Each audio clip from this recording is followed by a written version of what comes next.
मेरे साथ मोहम्मद चाँद मौजूद हैं। आप देख रहे हो कि ये नौजवान हमारे सामने जो खड़ा है, ये नौजवान इस वक्त 10वीं क्लास का एग्ज़ाम देने की तैयारी कर रहा है।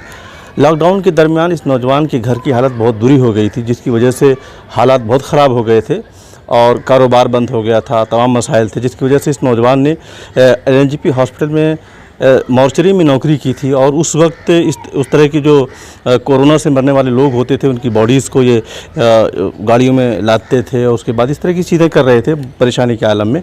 उसी दौरान अंग्रेज़ी अखबार में एक स्टोरी छपती है। उसके बाद जब वो स्टोरी मंजरेआम पर आती है, ह्यूमन वेलफेयर फाउंडेशन का विज़न 2026, उससे जुड़े हुए लोग उस तरफ मुतवज्जे होते हैं और इन तक पहुंचते हैं, इनका राब्ता निकालते हैं, इनसे बात करते हैं और इनके पूरे घर की सर्वे करते हैं, लोगों से बात करते हैं और इनकी उस वक्त जो कुछ भी मदद हो सकती थी उन्होंने फौरी तौर पर प्रोवाइड की।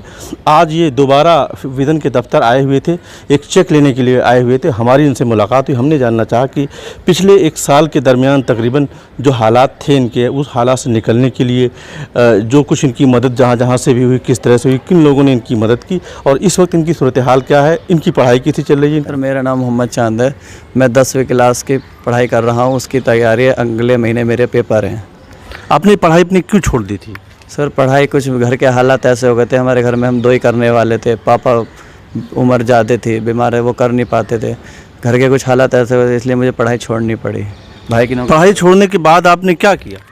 पढ़ाई छोड़ने के बाद मैंने LNGP हॉस्पिटल है, उसमें नौकरी करी है वार्ड बॉय की, जहाँ मैं बॉडी को उठाता था। लॉकडाउन में जो भी कोविड की बॉडी होती थी उन्हें उठाता था, एम्बुलेंस में रखता था और मॉर्चरी ले जाता था, या मुस्लिम बॉडी होती थी कब्रिस्तान लेके जाता था।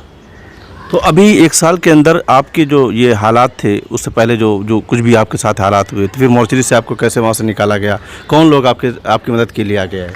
मॉर्चरी में जब मैं वहाँ काम करता था, एक अरुण सर आए थे, वो मुझे मिले थे जी। वो मुझे मिले थे तो उन्होंने मुझे देखा कि एक बच्चा, उन्होंने मुझसे पूछा तुम्हारी उम्र कितनी है? मैंने कहा सर 18 साल के। इतनी उम्र में क्या कर रहे हो, क्यों काम कर रहे हो? फिर मैंने उन्हें बताया कि ये मजबूरी थी, घर के हालात ऐसे थे, इससे करना।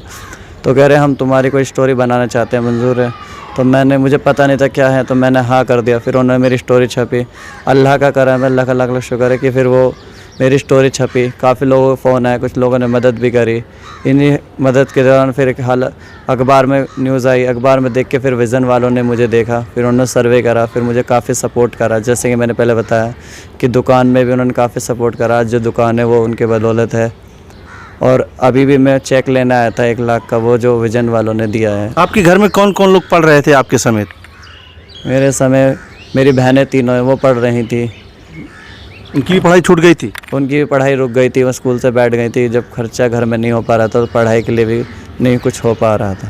क्या इरादा है? जैसे कि तुमने बहुत मुश्किल झेली है और इस दरमियान पूरे लगातार तुम सामने आए और तुमने घर की जिम्मेदारी संभालने की कोशिश की, उसके बाद में ये तमाम चीज़ें हुई।